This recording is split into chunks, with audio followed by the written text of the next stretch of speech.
Assalamualaikum warahmatullahi wabarakatuh. Perkenalkan, nama saya Vika Melati Moko Agow, NIM 20121038. Saya mahasiswa dari Fakultas Tarbiyah dan Ilmu Keguruan, Prodi Pendidikan Guru Madrasah Ibtidaiyah, kelas PGMI 4B. Di sini saya akan memenuhi tugas ujian tengah semester, yaitu dengan meringkas semua materi makalah dari kelompok 1 sampai dengan kelompok 11. Gerak dan gaya. Gaya adalah dorongan atau tarikan, gerakan mendorong atau menarik yang menyebabkan benda bergerak disebut gaya. Gaya yang dikerjakan pada suatu benda akan berpengaruh benda tersebut. Faktor-faktor yang mempengaruhi gaya, yang pertama gaya gravitasi bumi, yang kedua gaya dorong dan gaya tarik. Macam-macam gaya dalam kehidupan. Yang pertama, gaya otot merupakan gaya yang dihasilkan oleh tenaga otot. Yang kedua, gaya gesek merupakan gaya yang terjadi karena bersentuhannya dua permukaan benda. Yang ketiga, gaya magnet merupakan gaya yang ditimbulkan oleh tarikan atau dorongan dari magnet. Yang keempat, gaya gravitasi merupakan gaya yang ditimbulkan oleh tarikan bumi. Yang kelima, gaya listrik merupakan gaya yang berbentuk pada benda yang bermuatan listrik. Pengaruh gaya terhadap 1.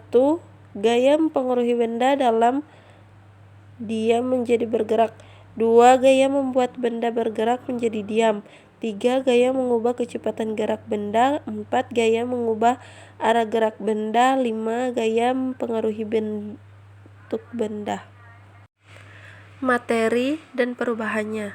Pengertian materi. Materi adalah sesuatu yang mempunyai massa dan dapat menempati sebuah ruang. Para ilmuwan melakukan klasifikasi materi bertujuan agar lebih mudah dipelajari dan disusun secara sistematis. Perubahan materi dibagi menjadi dua, yakni perubahan fisika atau perubahan fisis dan perubahan kimia atau reaksi kimia. Berdasarkan wujudnya, materi dapat dikelompokkan menjadi 3. Yang pertama, padat, mempunyai bentuk yang tetap dan volumenya tetap. Yang kedua, cair, mempunyai bentuk sesuai dengan tempatnya dan volumenya tetap. Yang ketiga, gas, mempunyai bentuk sesuai tempatnya dan volumenya berubah-ubah. Selanjutnya, perubahan materi. Wujud materi tidak selalu tetap. Setiap materi yang mendapat perlakuan tertentu pasti akan berubah baik wujud maupun bentuknya. Perubahan wujud tersebut dapat berlangsung secara fisika, kimia, atau biologi. Yang pertama itu perubahan fisika, yang kedua perubahan kimia, yang ketiga perubahan biologi. Faktor perubahan sifat materi. Perubahan sifat materi dapat disebabkan oleh beberapa faktor, yaitu pembakaran, perkaratan oleh oksigen dan air, pemanasan, pembusukan, pendinginan, dan pemberian tekanan. Selanjutnya, usaha energi dan daya. Usaha energi daya. Pengertian gelombang. Gelombang adalah getaran yang merambat jadi di setiap titik yang dilalui gelombang getaran dan getaran tersebut berubah maka tampak sebagai getaran yang merambat berhubungan dengan arah getar dan arah rambatnya. Gelombang dibagi menjadi 2, yaitu gelombang transversal dan gelombang konsidinal.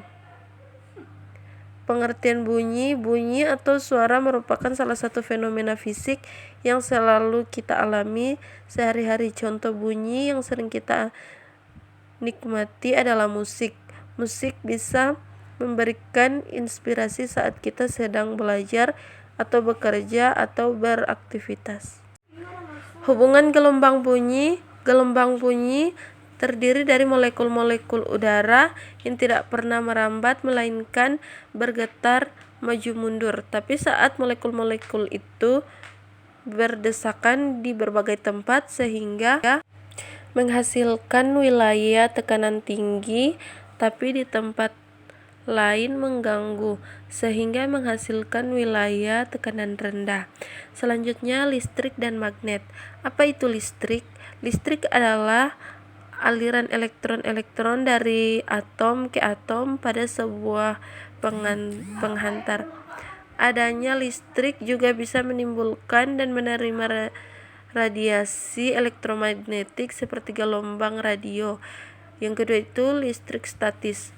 Listrik statis adalah listrik yang tidak mengalir atau diam dan berpindahan arusnya terbatas. Listrik dinamis. Listrik dinamis adalah listrik yang bisa bergerak. Listrik dinamis terjadi karena ada arus listrik searah dan arus listrik bolak-balik. Apa itu magnet? Magnet adalah benda yang memiliki kemampuan menarik benda-benda lain di sekitarnya. Pada magnet ada dua kutub yang berlawanan arah, yaitu kutub utara dan kutub selatan. Apakah sifat magnet dapat dihilangkan, dibakar atau dipanaskan hingga suhu kurte dibanting-banting, dipukul-pukul? Magnet diletakkan pada kumparan kawat berbentuk tabung panjang dengan lilitan yang sangat rapat dan diakhiri arus listrik bolak-balik.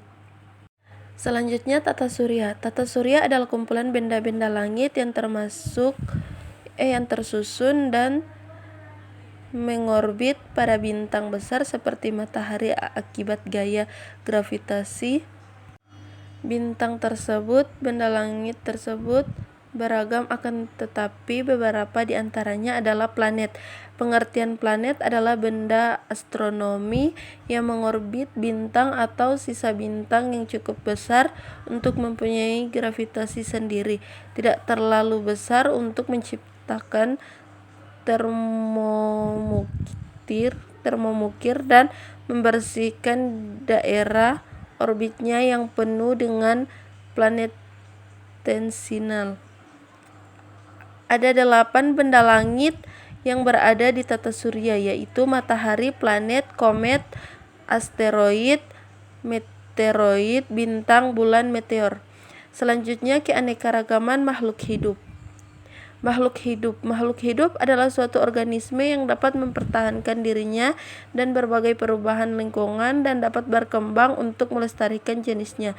Yang kedua, jaringan hewan. Jaringan hewan merupakan sekumpulan sel-sel hewan di mana mempunyai sebuah bentuk serta fungsi yang sama sehingga membentuk jaringan pada tubuh hewan. Selanjutnya, tumbuhan dan proses kehidupannya. Struktur tumbuhan. Tumbuhan merupakan salah satu makhluk hidup yang terdapat di alam semesta. Selain itu, tumbuhan adalah makhluk hidup yang memiliki daun, batang, dan akar sehingga mampu menghasilkan makanan sendiri dengan menggunakan klorofil untuk melakukan proses fotosintesis. Struktur batang. Yang pertama, struktur jaringan yang menyusun organ batang, yaitu epidermis, korteks, endodermis, stele. Yang kedua itu faktor yang mempengaruhi respirasi tumbuhan. Yang pertama adapun faktor yang mempengaruhi respirasi tumbuhan yaitu faktor eksternal dan faktor internal. Yang ketiga faktor yang mempengaruhi fotosintesis. Yang pertama ada beberapa faktor yang umumnya dapat mempengaruhi proses fotosintesis berlangsung, di antaranya sebagai berikut: kadar CO2 udara, yang kedua suhu, yang ketiga cahaya, yang keempat lama penyinaran.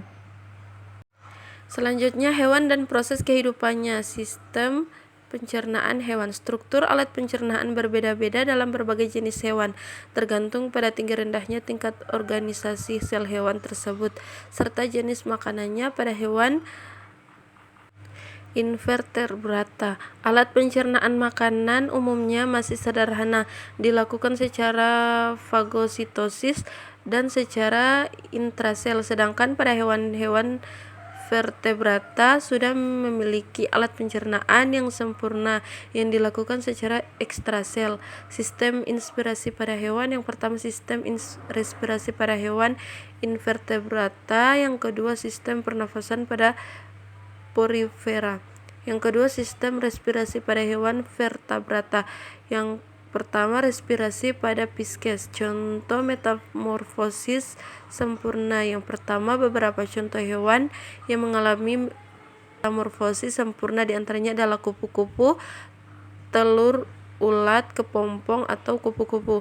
Yang kedua nyamuk, telur, larva atau jentik, pupa atau nyamuk, katak, telur, berudu, berudu 2 kaki, berudu 4 kaki, katak muda, katak dewasa. Selanjutnya, sistem dalam kehidupan manusia. Pengertian sistem dalam kehidupan manusia. Pengertian sistem adalah kumpulan atau grup dari subsistem atau bagian atau komponen atau apapun baik fisik ataupun non-fisik yang saling berhubungan satu sama lain dan dapat bekerja sama untuk mencapai satu tujuan tertentu. Sistem organ merupakan bentuk kerjasama antar organ untuk melakukan fungsinya. Dalam melaksanakan kerjasama ini, setiap organ tidak bekerja sendiri-sendiri, melainkan organ-organ saling bergantung dan saling mempengaruhi satu sama lainnya. Selanjutnya, macam-macam sistem dalam kehidupan manusia. Yang pertama, sistem indera. Yang kedua, sistem kardiovaskular. Yang ketiga, sistem pernafasan. Yang keempat, sistem pencernaan. Yang kelima, sistem reproduksi. Yang keenam, sistem urogenital. Baiklah, sekian ringkasan materi dari saya. Wassalamualaikum warahmatullahi wabarakatuh.